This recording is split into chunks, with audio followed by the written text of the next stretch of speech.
जी नमस्कार दोस्तों, मैं एडवोकेट विजय कुमार राय आपका अपने यूट्यूब चैनल के माध्यम से हार्दिक स्वागत और अभिनंदन करता हूं। रोजाना की भांति आपके समक्ष law legal justice legal awareness के तहत नए नए कानूनी विषयों पर परिचर्चा करने के लिए तत्पर और तैयार रहता हूं। आज का जो विषय हमारा आपके समक्ष है बड़ा ही इंपॉर्टेंट, बड़ा ही महत्वपूर्ण विषय है, जिसमें किसी पति को चाहिए तलाक अपने पत्नी से, तो तलाक का मुकदमा भी दाखिल न करना पड़े और तलाक भी मिल जाए।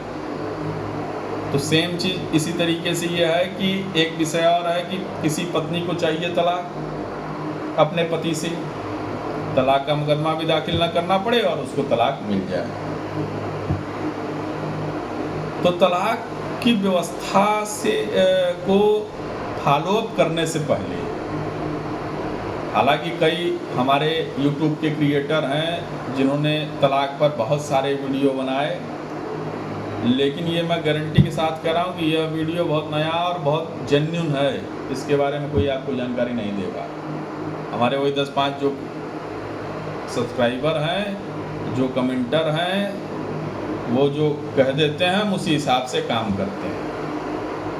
हमको YouTube से पैसा नहीं कमाना, हमको सारी चीज़ नहीं करना। हमारी वकालत जो है वो अपने व्यवस्था से चल रही, YouTube के भरोसे हमारी वकालत नहीं चल रही। तो क्या पति को चाहिए तलाक पत्नी से? बिना तलाक के पिटीशन को फाइल किए कैसे मिलेगा तलाक? क्या पत्नी को चाहिए पति से तलाक? बिना पिटीशन फाइल किए कैसे मिलेगा तलाक? तलाक कैसे हो बिना पिटीशन फाइल किए? इसी पर परिचर्चा मेरी आज आपके समक्ष है। और मैं बार बार यही कहता हूं कि वीडियो को सब्सक्राइब करिए, लाइक करिए और वीडियो को स्वाइप न करिए। कारण यह है कि जहां लय टूटेगी आप नहीं समझ पाएंगे, क्योंकि एक लय से बात होती है, एक सीक्वेंस के आधार पर बात होती है। जब सीक्वेंस मिस कर दीजिएगा तो कहानी आपको न समझ में आएगी, न धारा समझ में आएगी, न कुछ समझ में आएगा। तो वीडियो को अंत तक देखिए, तभी आप समझ पाएंगे कि कैसे पति बिना तलाक के पिटीशन को दाखिल किए पत्नी से ले सकता है तलाक। कैसे पत्नी बिना पिटीशन को दाखिल किए ले सकती है अपने पति से तलाक।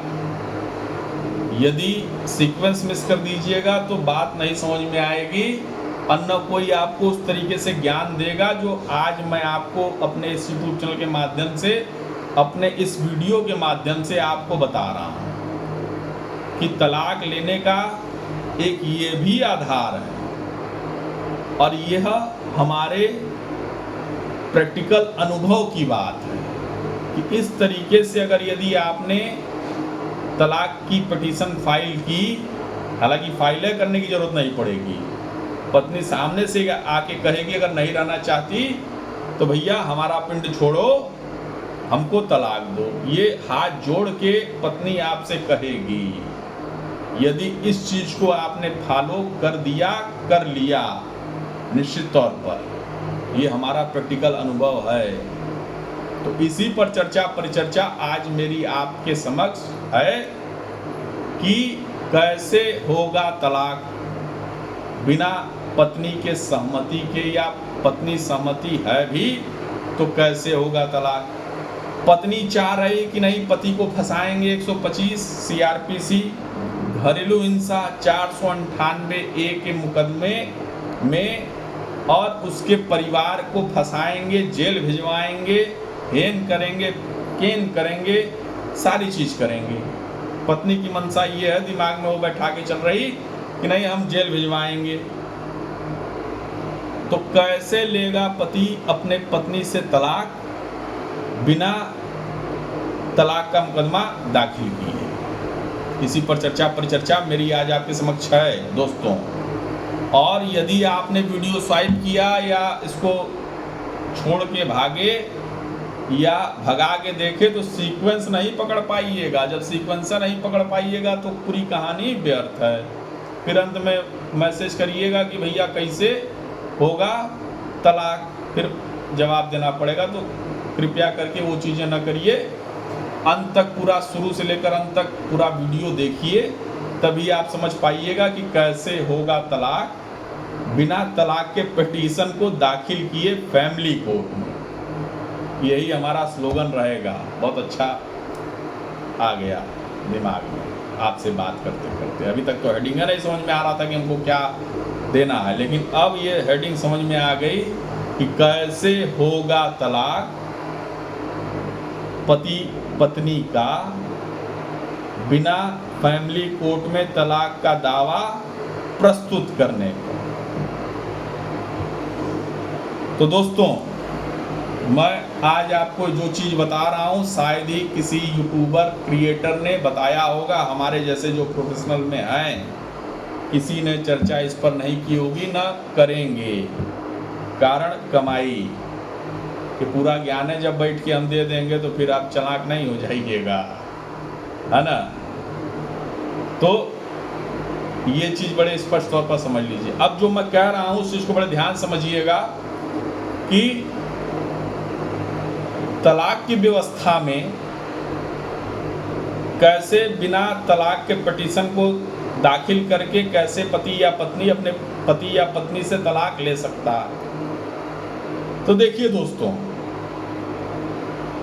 जैसा कि सब लोग जानते हैं, जैसे आपकी पत्नी या पति आपसे साल, 1.5 साल, 2 साल से अलग रह रहा या रह रही, आप मायके में हैं, पति नहीं पूछ रहा, या पत्नी मायके में है, पति नहीं पूछ रहा, तो ऐसी व्यवस्था में पति पत्नी क्या करेंगे?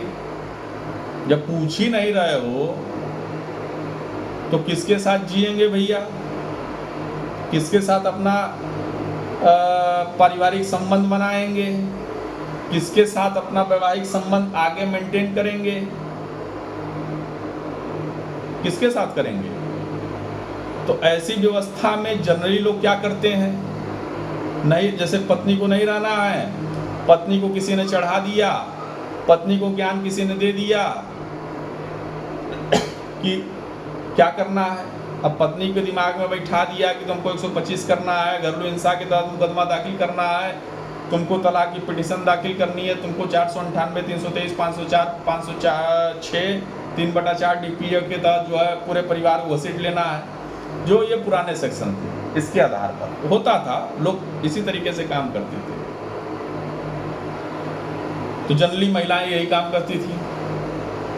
अच्छा, हमको नहीं पूछ रहे हैं, 1.5 साल से मैं बैठी हूँ मायके, ओहो कोई बात नहीं, अब तुमको हम बताएंगे। तो वो बताने वाली कंडीशन में उनको दिमाग में कोई डाल देता था, तो क्या करती थी? यही काम करती थी। एक नई कहानी बना के, एक व्यवस्थित कहानी बना के 498, 323, 504, 506, 3/4 DPA, उसी में का 2 कहानी और जुड़ती थी, जो अगर FIR होती थी तो विवेचना में काम खत्म हो जाता था। जैसे 313 गर्भपात,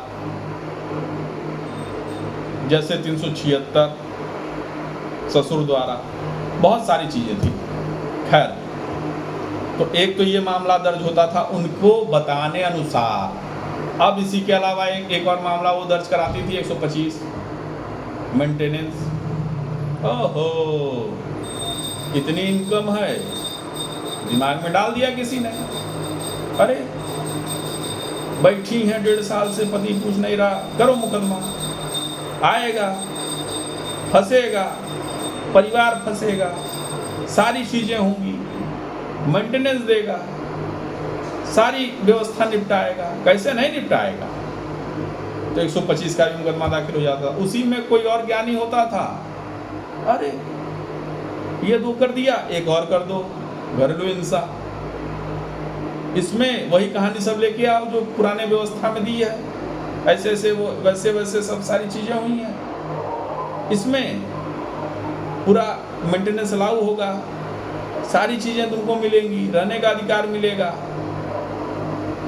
तो ऐसी व्यवस्था में सारी व्यवस्थाओं को निपटारा करते हुए ये 2-3 मुकदमे महिलाओं द्वारा दर्ज किए जाते थे। उनके दिमाग में भ्रम पैदा कर दिया जाता था और उनके परिवार की व्यवस्था में ये चीज़ें कर दी जाती थी। अब ये मुकदमे दर्ज हो गए। अब दर्ज होने के बाद पति बेचारा क्या करे, जगह जगह मीडिएशन है, मीडिएशन में आके अपनी जवाबदेही लगाए, काउंटर करे, डेट पर डेट जो है चलता रहे, 498 के मुकदमे में जाके कस्टडी में खड़ा हो जाए, इंटरिम बेल के लिए जाए, मीडिएशन हो और फिर उसके बाद जो है फाइनल बेल के लिए मूव करे। तो इतनी प्रक्रिया करने में 2.5-3 साल का समय उसका चला जाता था। अब महिला हमेशा भी सोती थी। तो अब जो हमारा कहना है, ऐसी व्यवस्थाओं के मुकदमे में जब आप जान गए कि नहीं हमारी पत्नी साल से, 1.5 साल से, 2 साल से मायके जाके बैठ गई, जब आप पत्नी है यह जान गई कि नहीं पति हमको नहीं पूछ रहा, सारी चीज़ें हो गई, तो ऐसे कंडीशन में आप क्या करेंगे, कैसे? जो तलाक की बात अगर आपके दिमाग में घुस गई कि हाँ तलाक ही एक सबसे अच्छा विकल्प है, बिना तलाक के पिटीशन को दाखिल किए कैसे मिलेगा तलाक आपको, चाहे महिला हो चाहे पुरुष हो। तो इसी पर न चर्चा मेरी आज आपके समक्ष थी।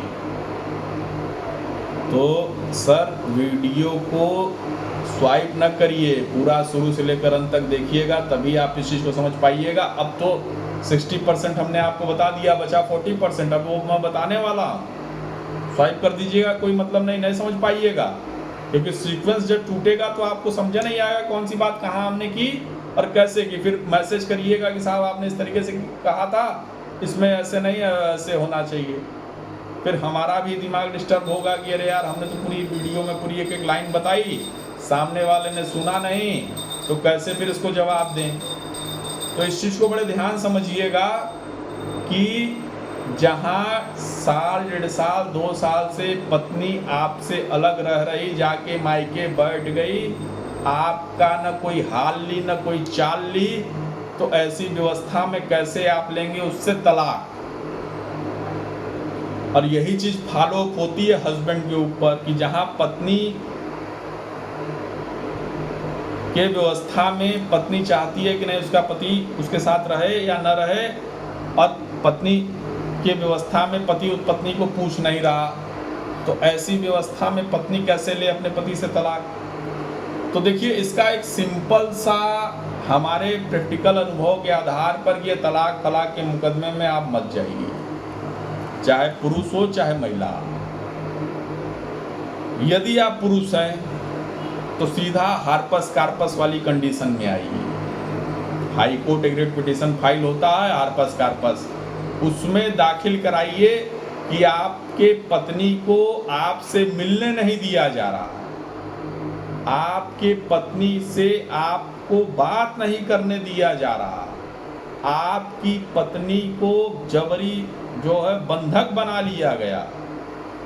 ऐसे कंडीशन में एक रिट पिटीशन हार्पस कार्पस माननीय हाई कोर्ट में दाखिल होता है, आप दाखिल कराइए। यदि आपकी पत्नी आपके साथ रहना चाहती है तो निश्चित तौर पर वहीं से वो आपके साथ घर चली आएगी। यदि आपकी पत्नी आपके साथ नहीं रहना चाहती तो निश्चित तौर पर वहीं जो है जवाब काउंटर दाखिल करेगी कि हाँ हमको इनके साथ डाइवोर्स चाहिए। तो ये जो जितना समय आपने यहाँ व्यतीत किया 125 घरेलू हिंसा 498 के मुकदमे की व्यवस्था में, तो वहीं आपका 4-6 महीने के अंदर ही पूरा डिसाइड हो जाएगा किस दिशा में आपको चलना है। और सेम चीज़ यही महिलाओं के लिए भी लागू होता है। ये चीज़ आपको किसी ने नहीं बताई होगी YouTube के माध्यम से, चूँकि पैसा तो खैर कोई बात नहीं, चूँकि हम लोग को जानते ही हैं, एक लाइन की बात है कि हमको YouTube से पैसा नहीं कमाना। हम तो जो ज्ञान देते हैं, जो हमारे जेन्युइन क्लाइंट हैं, हमारे सब्सक्राइबर भी बहुत ज़्यादा नहीं है, हमारे व्यू भी बहुत कम आते हैं, है ना, तो हम उससे संतुष्ट हैं, हमको उस पर कोई टिप्पणी टीका नहीं करनी, जो है सही है। लेकिन रही बात उस व्यवस्था की, तो व्यवस्था को मैंने जिस तरीके से किया जा सकता है, जो मैंने आज आपको अपने इस यूट्यूब के माध्यम से बताया, इसी को फॉलो करिए। और देखिए जो आप वहाँ 4 साल 5 साल लड़िएगा, यहीं 4-6 महीने के अंदर पूरा डिसीजन हो जाएगा कि आपको किस दिशा में जाना है। और जैसे ही दिशा तय हो वैसे ही समय का पालन करते हुए अपना आप आगे बढ़ जाइए। और जैसे ही बढ़िएगा वैसे ही सारी चीज़ें क्लियर होती चली जाएंगी। कारण यह है कि मुकदमे को लड़ने के व्यवस्था में आपका कॉन्सेप्ट क्लियर होना चाहिए, सामने वाले का कॉन्सेप्ट क्लियर होना चाहिए। कि कॉन्सेप्ट जब क्लियर नहीं है, कभी हाँ कभी ना, कभी ऐसे कभी वैसे, तो फिर ऐसे मामलों में कॉन्सेप्ट दिक्कत होगी। तो जब कॉन्सेप्ट क्लियर हो जाएगा तो हार्पस कार्पस आपका कॉन्सेप्ट क्लियर कर देगा, पत्नी का कॉन्सेप्ट क्लियर कर देगा। चूँकि जो आप अपेक्षा करके बैठे हैं कि हाँ हमारे साथ रहेगी, हार्पस कार्पस डालिएगा तो वहीं उसका जवाब आएगा ना कि नहीं। जैसे आप आरोप लगाएंगे अपने पत्नी के ऊपर कि नहीं इसको बंधक बना लिया, माता पिता ने हमसे मिलने नहीं दिया जा रहा, चूँकि हम जो है इसके नेचुरल जो है हस्बैंड हैं, तो वहीं उसके व्यवस्था में उसका जब काउंटर आएगा तो ये बात कहेगी ना कि हाँ माता पिता ने नहीं, हम जानबूझ के आए हैं। तो वहीं एक लाइन और हो जाएगी कि साथ रहना नहीं रहना, नहीं रहना तो चलो डाइवोर्स ले लो, तो वहीं क्लियर हो जाता है।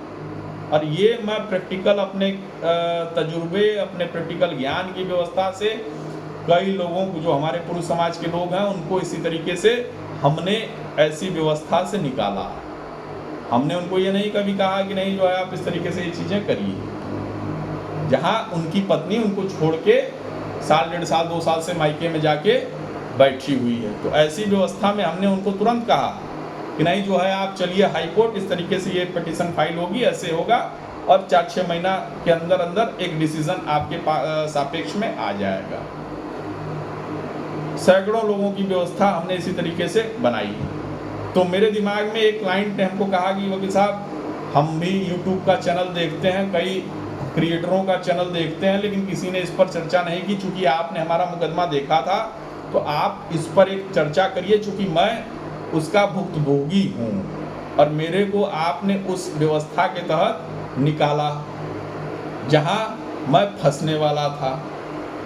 तो हमने कहा कि हाँ भाई बात तो सही कहा, एक वीडियो आज तुम्हारे जो है मनसा के अनुसार बना दें, क्योंकि हमारा यही सिद्धांत है कि वीडियो हमारे उन्हीं लोगों के मनसा के अनुसार बनते हैं जिनकी व्यवस्था के अनुसार हमको फ़ोन करके बता देते हैं, व्हाट्सएप पर मैसेज कर देंगे कि साहब जो है इस तरीके से ये चीज़ें बनाइए, चूँकि आप को अपेक्षा नहीं है। तो वाकई सही बात है कि हमको कोई अपेक्षा नहीं है कि हमारा यूट्यूब चले न चले, बंद हो जाए, सारी चीज़ें हो जाएँ, कोई मतलब नहीं उस चीज़ का। क्योंकि एक लाइन की बात हमने बता दी कि हमारी वकालत यूट्यूब के व्यवस्था से नहीं चल रही, न यूट्यूब से हमको पैसे की व्यवस्था चाहिए। तो इसी व्यवस्था के अनुसार हमने कहा कि नहीं ठीक है साहब हम बनाएंगे।